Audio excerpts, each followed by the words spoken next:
Many say art cannot be defined. Of course, art can be expressed through various means such as music, film, literature, paintings, and sculpture. When you tour the Bryant Baker Art Gallery at the Marland Mansion, you'll see the fascinating work of Bryant Baker.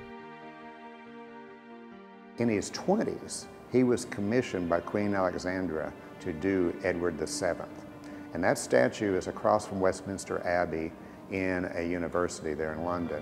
And I believe it is a 23-foot bronze statue. So in his early 20s, he was already recognized by the Queen.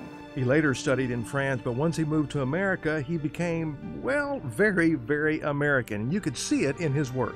Abraham Lincoln on a log, George Washington, the great colonel, the great general, and on and on and on. So the pieces developed as his career and his life developed.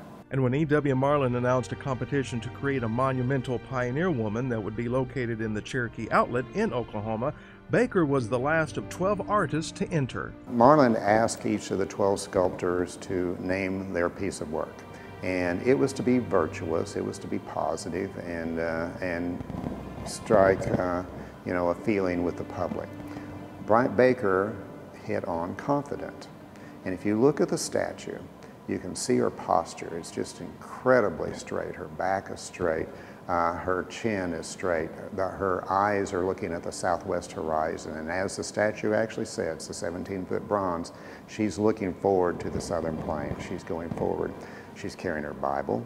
She probably has all of her belongings in her bag and her son grasped in her left hand, and she's walking through the windy Oklahoma prairie. Of course, the Pioneer Woman then became the work for which Baker would always be remembered.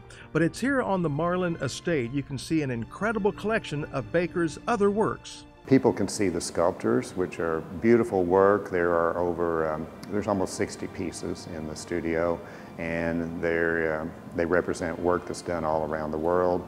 They can also see his correspondence. There is actually a flip book showing the construction of the statue itself and how that was done.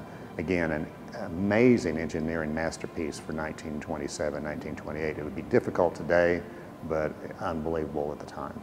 People's reaction when they enter the studio and gallery is always the same. Well, anyone who comes to the mansion, first when they open the door, it's just wow.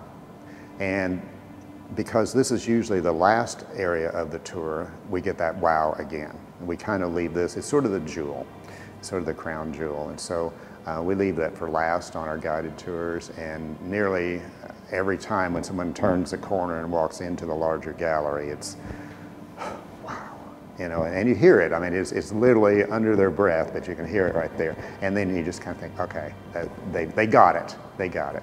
And while Baker was thrilled when he could do something that wasn't a specific person like the Pioneer Woman, you can always tell the notable people he did: Teddy Roosevelt, John F. Kennedy, Will Rogers. They are kept for history through Baker's work, and his works actually keep their history going too.